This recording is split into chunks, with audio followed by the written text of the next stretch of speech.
warahmatullahi wabarakatuh. Selamat pagi anak-anak. Bagaimana kabarnya hari ini? Alhamdulillah baik. Nah, kali ini sebelum kita memulai pelajaran, kita berdoa terlebih dahulu ya. Bismillahirrahmanirrahim. Raditu billahi rabba wa bil islami dina wa bi muhammadin nabiyya wa rasula. Rabbi zidni ilma warzuqni fahma, amin ya rabbal alamin. Nah, sebelum kita memasuki pelajaran, kali ini kita akan membahas tentang perubahan wujud benda, kemudian menentukan hubungan antar satuan baku untuk panjang, berat, dan waktu. Kemudian kita akan mempelajari tentang bagaimana bentuk-bentuk variasi pola dalam sebuah lagu. Nah, manfaat kita mempelajari semua itu untuk dapat mengetahui manfaat-manfaat yang sudah ada dalam materi tersebut. Langsung saja kita masuk materi, yaitu mengenai benda-benda yang ada di sekeliling kita. Ada yang tahu apa itu benda? Coba sebutkan benda apa saja yang ada di sekeliling kita.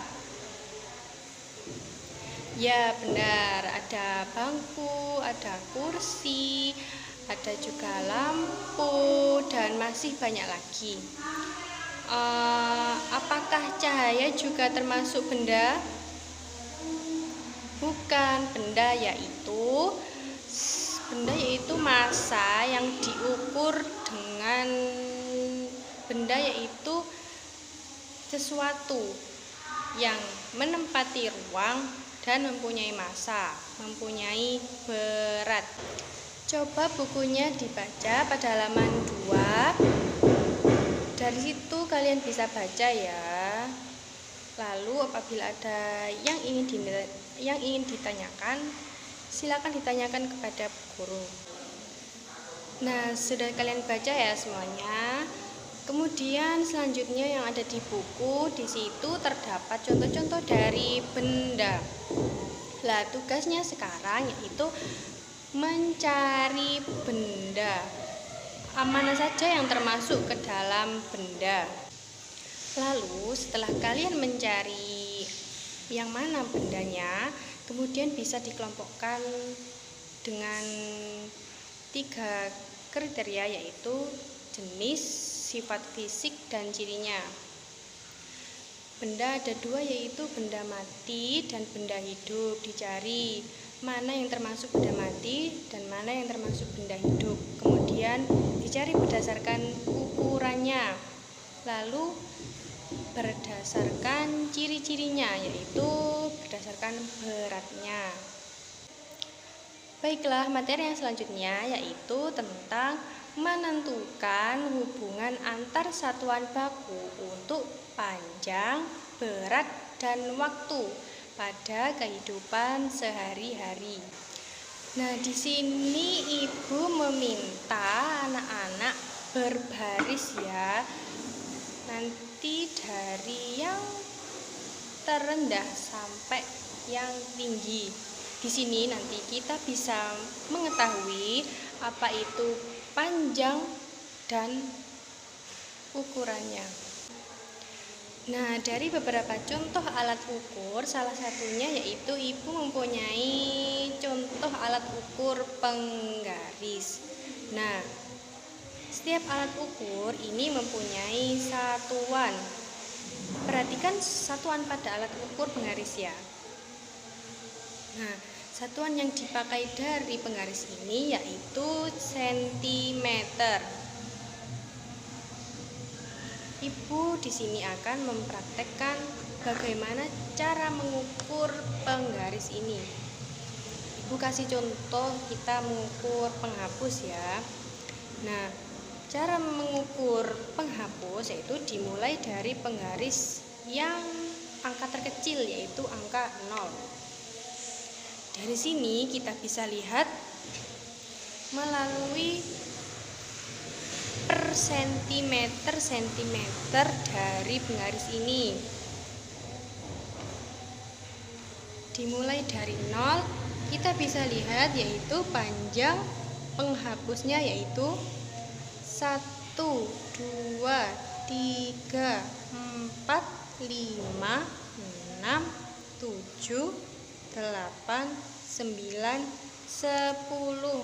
Nah, jadi panjang penghapus ini yaitu 10 cm. Selanjutnya kita akan membahas mengenai benda-benda. Nah, benda-benda terbuat dari bermacam-macam bahan. Ada benda yang terbuat dari kayu, plastik, besi, kaca, dan lain-lain. Nah, setiap benda itu dapat menghasilkan bunyi yang khas ketika dipukul atau diketuk. Benda-benda yang terbuat dari bermacam-macam itu menghasilkan bunyi yang berbeda-beda. Nah, contohnya adalah kita bisa membuat bunyi dengan mengetuk-ngetuk meja. Meja terbuat dari kayu dan apabila diketuk akan menghasilkan bunyi. Nah, cara yang sederhana yaitu dengan cara bertepuk tangan. Bertepuk tangan ini juga bisa menghasilkan bunyi. Kita juga bisa menggunakan setik, juga bisa menggunakan hentakan kaki agar bisa menghasilkan bunyi. Alhamdulillahirrabbilalamin, kita tadi sudah mempelajari tentang wujud perubahan benda, kemudian juga kita sudah praktek mengukur benda, dan kita juga sudah mempelajari tentang bentuk dan variasi pola dalam sebuah lagu. Nah, dari sini anak-anak, apa ada yang belum paham? Juga bisa ditanyakan ya. Nah, dari sini kita bisa lihat semuanya bahwa banyak sekali macam-macam benda yang terbuat dari kayu. Yang awal mulanya adalah dari alam. Di sini kita sangat bersyukur sekali bahwa Allah Subhanahu wa Ta'ala telah mempersediakan betapa banyaknya benda-benda yang bisa kita manfaatkan dalam kehidupan sehari-hari. Oke, anak-anak sudah paham semuanya ya. Mari kita akhiri belajar pada hari ini dengan membaca Alhamdulillah bersama-sama. Alhamdulillahirabbil alamin.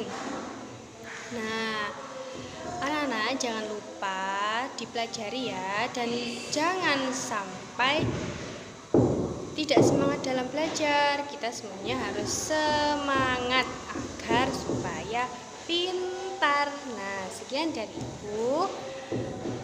Apabila ada salah-salah, Ibu mohon maaf ya. Sekian dari saya.